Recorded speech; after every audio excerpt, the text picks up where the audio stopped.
Alright, it's a little after 10 a.m. and I'm going to start getting to work here.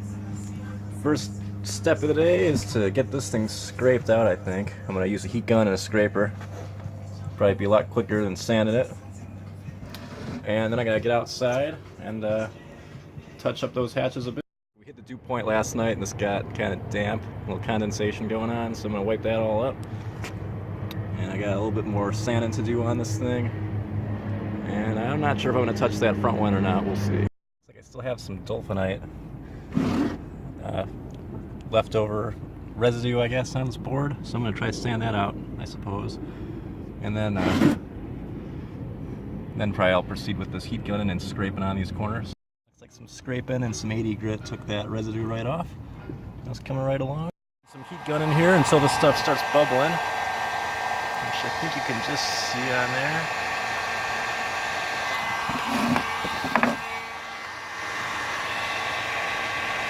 You know, I gotta scrape it right after it bubbles, because if it cools down, it'll just kind of stick again.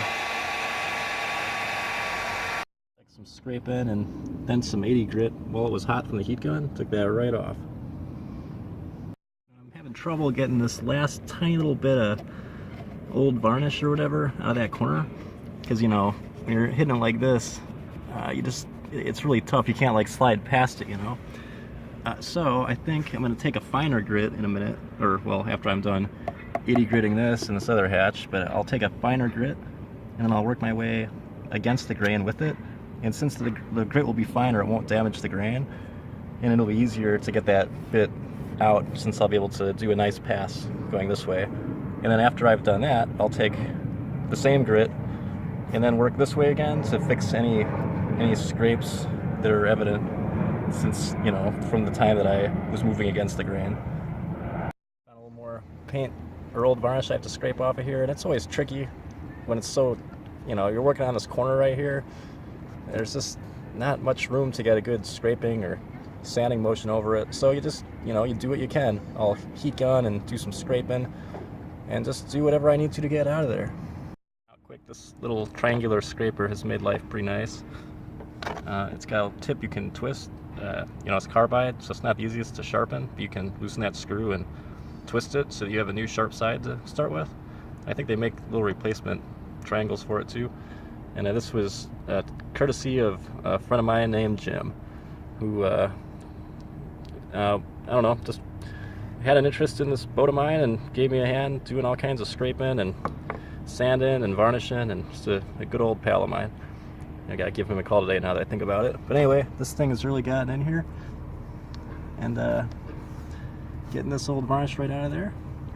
And I don't know, going across the grain's not the best thing for it, but I can get any scratches out with some sandpaper in a few minutes, I think. Not sure if you'll be able to see this or not, but you know, it's been tough to get down in here and get every last little bit of old varnish out of there. And in doing so, I had to go the wrong way across the grain, and so now I'm doing this kind of maneuver, taking the paper and just kind of doing like a million of these to go through and kind of reset the grain, or reset the marks so they match the grain, I guess.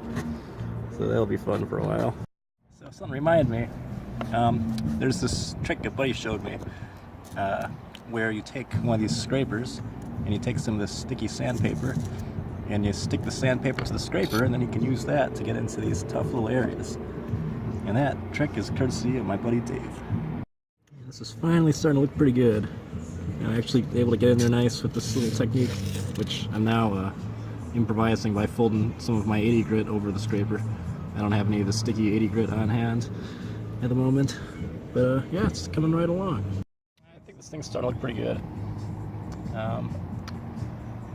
And before I switch to a higher grid, because I've been doing 80 this whole time, I think I'm going to put some attention into this other hatch over here and hit it with a bunch of 80, get it finished up, and then I'll switch to a higher grid and do them both, and then I'll be able to throw varnish on them both at the same time. Not sure if I'll be getting to the varnish today or not. Guess we'll see. So this box has just been a bunch of sanding, you know, pretty boring. But I'm going to keep at it a bit. I was going to point something out though, something a buddy showed me, a guy who showed me all kinds of stuff named Lex. Sometimes when you're working on something like this, get stuff out of the way here, when you're sanding on top pieces of wood like this, where you know, this grain runs this way and then this one goes that way. Some people might stop sanding up to the edge, you know, kind of do like this motion because they're afraid of disturbing this grain. You point out, you know, don't worry if you mess up the grain a little bit, because you're just going to do this one next, and then that'll fix any scratches. You know what I mean? So it just depends. As long as you do it in the right order, you don't have to worry as much, because you'll just be fixing it, you know, with your next pass. So just figured I'd point that out quick. After all that sanded, I'm feeling pretty good about these three, and or well, I guess these, you know, two. I just have them in 3 pieces right now. But I'm gonna, I think, move on to some 120, and then I think I got some 220, and then 400, and then maybe I'll tarp them for an hour and let them cool off a bit and see how we're looking on time. I don't want to varnish too late in the day, because if the sun sets while it's still pretty tacky, then all the bugs are going to stick to it and stuff. It's nice to have the sun cook it on there a bit. So we'll see what happens. View after some work on that 120 grit. I've gone over all of it, block sanding, and then also just with a little piece by hand, getting all the details and starting to bring out the grain. So now we're on to next step is some 220. Here's where we're at after some work with the 220. I've been block sanding and just using a piece by hand again, and it's looking pretty good to me. I think I'm going to take a break, and then I'll cover this a bit because it's starting to heat up from being in the sun. If it's too hot when you're varnishing, the varnish won't go on very well, or it'll kind of get sticky too, or I don't know, kind of make a mess on you. Anyway, I'll probably cover this, let it cool off a bit, and then come back with some 400 grit, and maybe do some varnishing, we'll see. I'm back at it. It feels like it's cooled off a bit, being under the tarp for an hour or whatever. I'm going to bust out my 400 grit, go over this stuff. And then I've got some denatured alcohol. I'll probably wipe it off quick, and then I'll break out the old varnish. So I'll be back at you in a minute. We are after the 400 grit sanding, and I don't know how much you'll be able to tell. I mean, I have a hard time seeing the difference in person myself, but it's kind of like about, you know, the feel of moving from the 220 to the 400. You can kind of feel where it's a little rougher, but it's kind of hard to see. Anyway, I am now going to wipe off the deck with some wet rag quick to take up any last bit of dust so it doesn't get blown on there, because it is a little breezy out here. And then I'm going to take my denatured alcohol and go over it, and then I think we'll get some varnish on here. Alright, I got somewhat cleaned up around here. I'm going to take some of this denatured alcohol, and you know, I put my other lid on that green box to help me varnish it, but I'm going to take this denatured alcohol I got here and rag, and I'm going to give it a little wipe down and check it out. When you're doing this, you can almost get a little preview of what the wood's going to look like with some varnish on it. And so keep an eye out for swirl marks and such, you know, if you're going over your wood with this kind of stuff, because it gives you another opportunity to do some sanding before you get your varnish on there. This stuff's looking good enough to me, so I'm going to go bust out my varnish. For the varnish, I'll be using this stuff called La Toquenoise, I think it's pronounced, as I've been told, and this stuff is a old French formula, I think it is. I'm trying to remember here, I didn't see any legible or anything I can understand that says where it's made or whatever, but if I remember right, it's a French formula that's made in Vietnam, I think it is. It's like half linseed oil, and it's made, if you go to the website and read into it, they say it's made for the preservation of historic monuments. Anyway, I think this site I bought from is called something like American Rope and Tar up in Port Townsend, if I'm not mistaken. I should tell you, I'm using one of these Corona brushes. I think they say they're badger hair or something like that. By the way, this boat did win an award like a long time ago. It's a 1940. I'm going to pour this through a strainer just in case there's any little chunks in there. I almost forgot, I'm going to put tape down around on the ground, on the deck, so that any drips get on the tape instead of the deck. And then my deck is kind of marked up these days. I'll be painting it soon anyhow, but it's still worth it to keep it a little cleaner.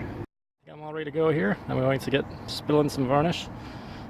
I made a little, I don't know, a little island of tape to set this box down. It doesn't actually go there.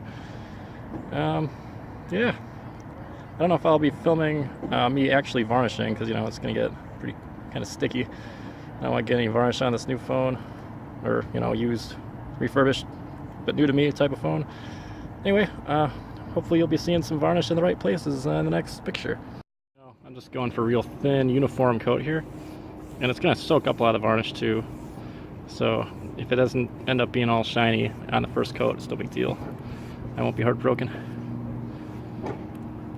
I got some varnish on the first item here, and it's soaking it up, especially in the edges of all the boards and into the end grain. I think that's pretty good. I continue on to this next one.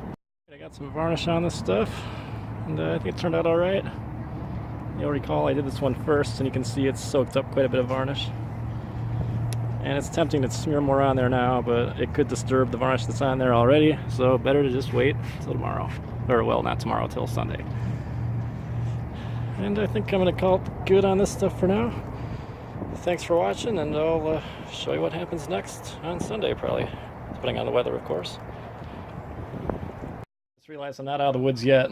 I need to break out my brush cleaner. And I got my little jar there with some old brush cleaner in it. And I'm going to go ahead and, you know, dunk this brush in there a bunch of times and spin it around and stuff, and then probably put it in that bucket and spin it a bunch, or try to, I don't think it'll fit in my drill, but some guys lock the brush in the drill and then spin it to get everything out of it. But anyway, that's the last step here, and I'll see you guys later.